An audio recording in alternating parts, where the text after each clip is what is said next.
नमस्कार दोस्तों, मैं डॉक्टर काजल और आज हम बात करेंगे एक ऐसे हार्मोन के बारे में जो प्रेगनेंसी में सबसे पहली और सबसे अहम भूमिका निभाता है। दैट इज़ दोस्तों बीटा एक्सीजी यानी ह्यूमन क्रॉनिक गोनाडोट्रोपिन हार्मोन। तो चलिए दोस्तों, अब हम जानते हैं कि बीटा एक्सीजी क्या है। दोस्तों, बीटा एक्सीजी एक हार्मोन है जो महिलाओं के शरीर में प्रेगनेंसी की शुरुआत में प्लेसेंटा द्वारा बनना शुरू होता है। यही वो हार्मोन है जिसकी मदद से प्रेगनेंसी टेस्ट पॉजिटिव आता है और यह हार्मोन पेशाब और खून दोनों में पाया जा सकता है और इसी की जांच से यह पता चलता है कि कोई फीमेल प्रेग्नेंट है या नहीं। बीटा एक्सीजी का लेवल कब कैसे बढ़ता है, चलिए अब ये जान लेते हैं।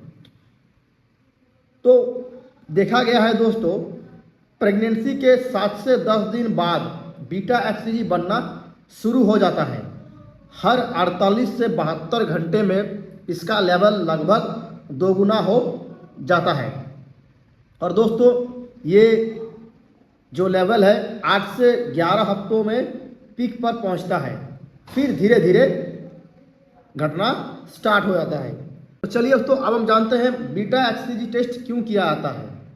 एक नाम दोस्तों कि प्रेगनेंसी कंफर्म करने के लिए, दूसरा दोस्तों प्रेगनेंसी का अनुमानित समय पता करने के लिए, तीसरा है दोस्तों एक्टोपिक प्रेगनेंसी यानी गर्भाशय के बाहर की प्रेगनेंसी का शक होने पर, फोर्थ नंबर दोस्तों मिसकैरेज या प्रेगनेंसी में समस्या का अंदेशा होने पर, 5 नंबर दोस्तों मोलर प्रेगनेंसी यानी गर्भाशय में टिश्यू ग्रोथ की पहचान के लिए, एंड 6 नंबर दोस्तों दैट इज कैंसर डिटेक्शन, खासकर टेस्टिकुलर या ट्रोफोबोलिस्टिक कैंसर में।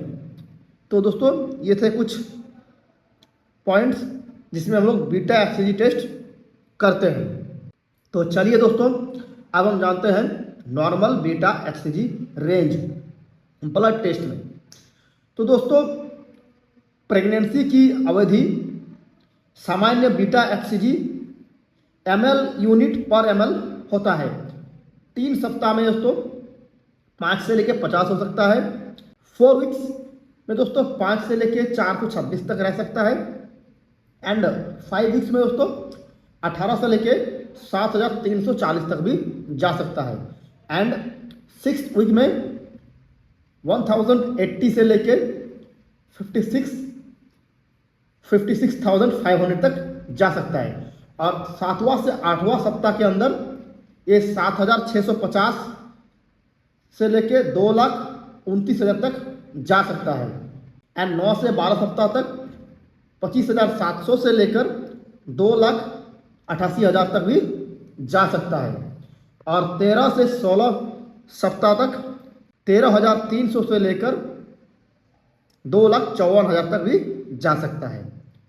लेकिन दोस्तों याद रखें, सिर्फ एक्सीजी के लेवल से पूरी जानकारी नहीं मिलती है। हमेशा अल्ट्रासाउंड और क्लिनिकल सिम्टम्स के साथ ही इसका मिलान किया जाता है। तो चलिए दोस्तों, अब जानते हैं हाई बीटा एक्सीजी का क्या मतलब हो सकता है। तो दोस्तों ट्विंस या मल्टीपल प्रेगनेंसी, दूसरा दोस्तों मोलर प्रेगनेंसी एंड तीसरा दोस्तों डाउन सिंड्रोम। कुछ मामलों में दोस्तों देखा गया है कि डाउन सिंड्रोम में भी हाई बीटा एक्सीजी मिल सकता है और दोस्तों गलत तारीख का अंदाजा।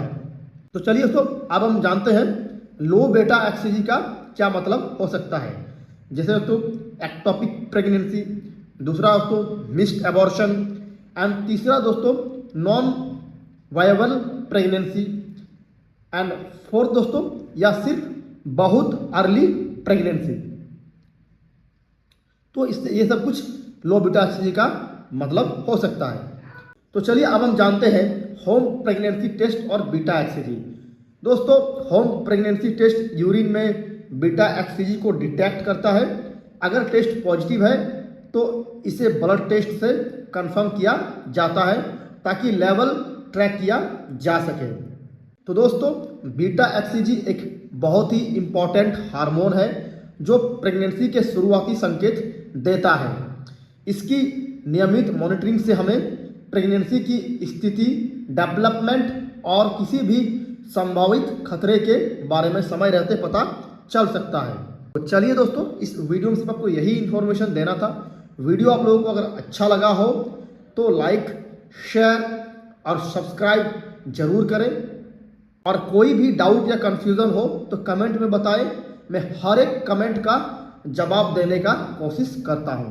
तो चलिए दोस्तों, मिलते हैं एक न्यू वीडियो में एक न्यू टॉपिक के साथ। Thanks for watching this video.